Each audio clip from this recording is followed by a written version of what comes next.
everybody, and welcome to SA Smart Chats, a part of the Mayor's K-12 Smart City Challenge. So I'm back. I'm Natasha Wilkerson, and this year we are tackling environmental quality in San Antonio.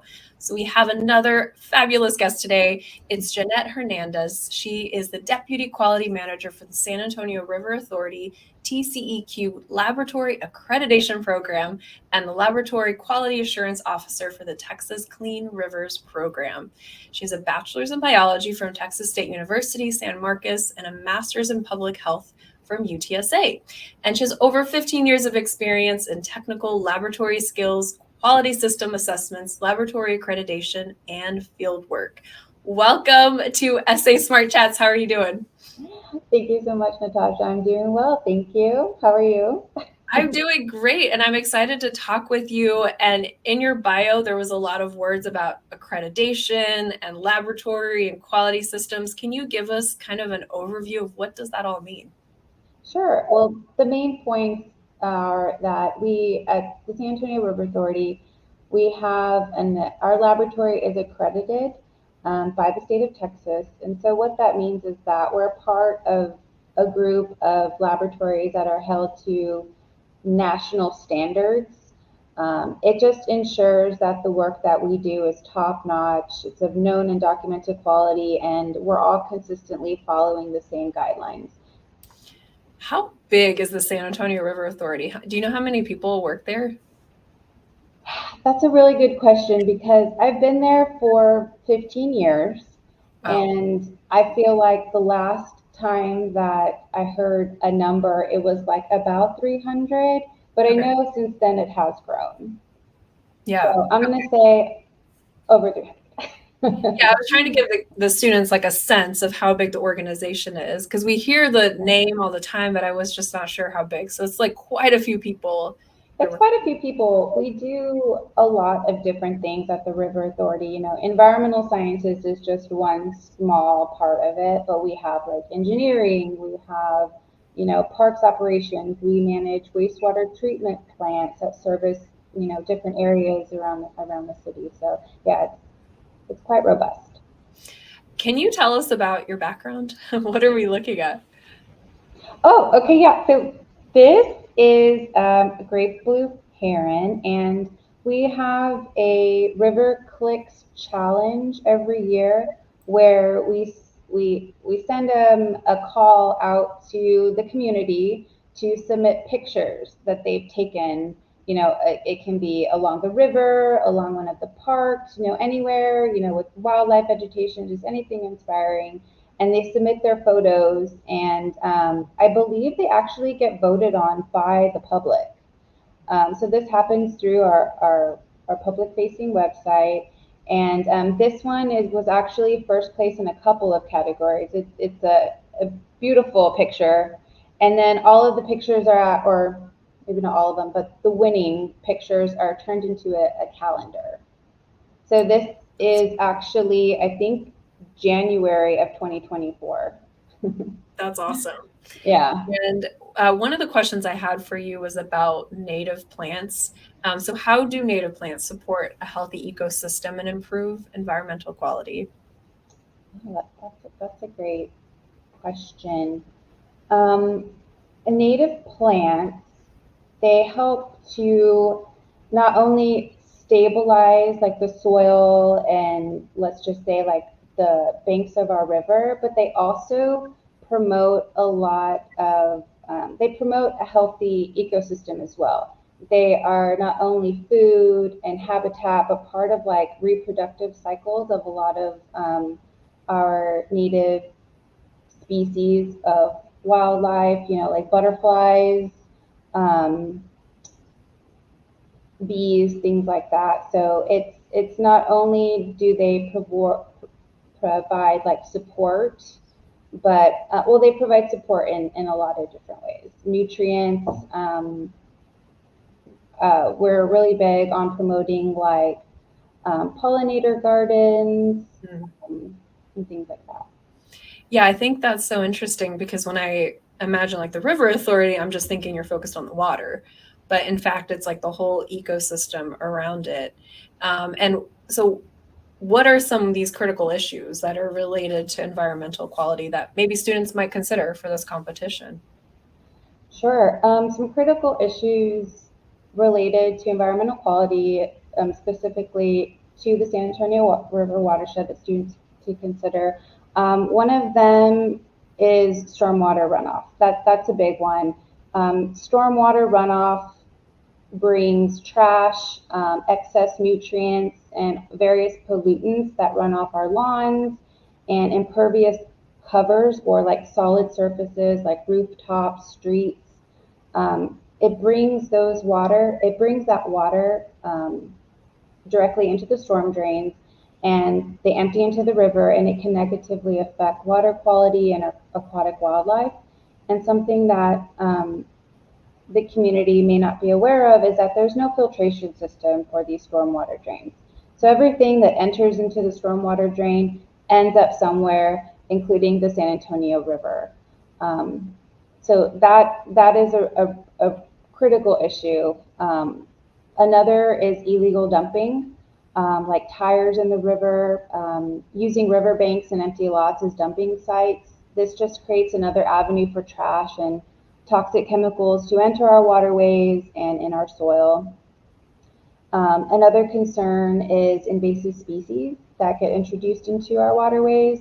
This could be by not properly cleaning recreational equipment like kayaks or boats after use. You're using it in a different waterway, and then you don't clean it, and then you bring it to our watershed and introducing just something that's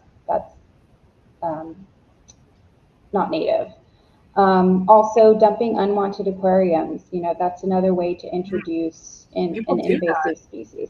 They do, and it's just something that again, not many people think of. They think, okay, well, this fish or whatever is grown out of, it's gotten too big, it's got out of hand, or I just can't, use it. So they think they're doing something good, instead of flushing it down the toilet or something like that, taking it outside and providing a new habitat, but it can actually be quite destructive.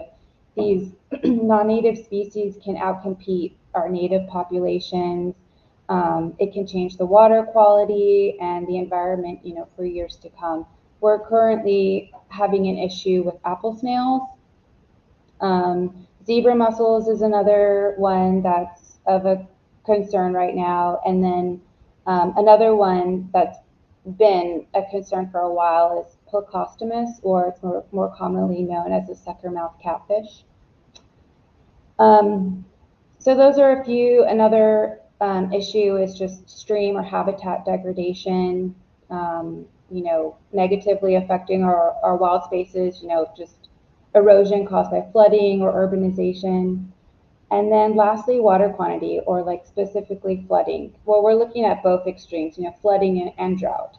So figuring out how do we best control and store high volumes of water or runoff without it being detrimental to the community and the environment.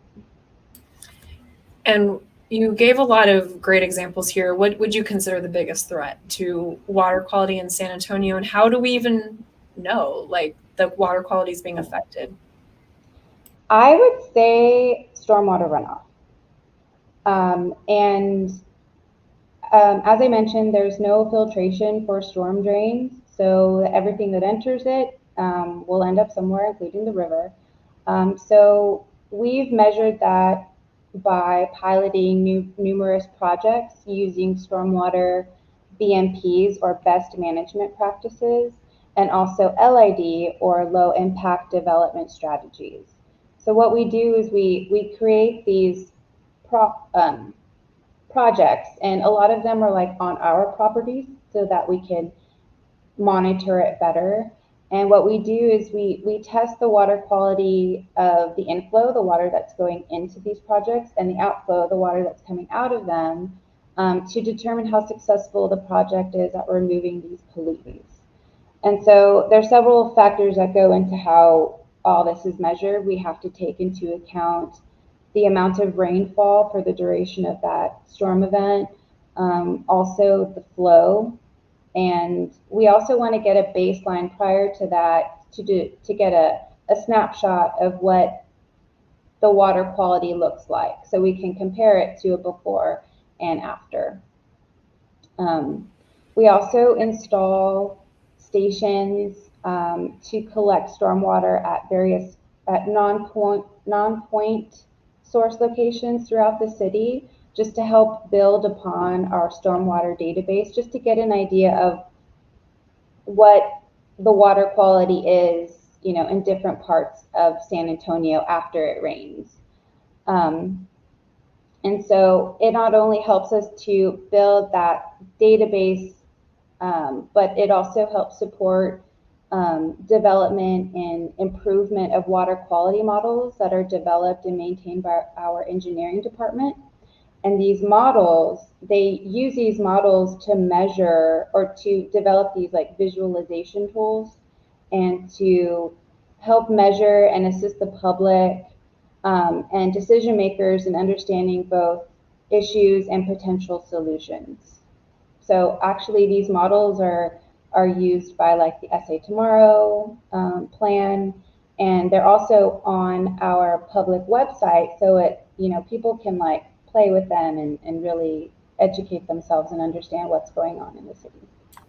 Yeah, that's really awesome resource, I think, for kids that are looking maybe to tackle that part for the competition. So we can link below where they can go to get access to that. So I have one final question for you. I would love to know, how did you get into this line of work? If there's a student that's really passionate about the environment, water quality, like how does one get into this? Well, I've always had an interest in all forms of science, and so I think that the students that are getting into this program, they're doing the right thing. They're already in the right place. I think that some advice that I would have for students that are interested in this field is just to take every opportunity available to you when possible, whether that be like a volunteer opportunity, going for a part-time position in something versus a full-time position, going for higher education or any kind of like internships that are made available. Just be open-minded and available to anything that may come to you. The more experience and connection you make with others and the environment will just serve to inspire you, and then you can help to inspire others to do the same. And then also, lastly, don't necessarily follow the money. Follow what your interests are. I think that one of the things that I've noticed throughout my journey in this is just to be cognizant of what organizations and companies like have to offer you other than monetary support, and like values and organizational culture, and just keep in mind what you value most, because by doing this you're just going to be you're more likely to be fulfilled in what you do.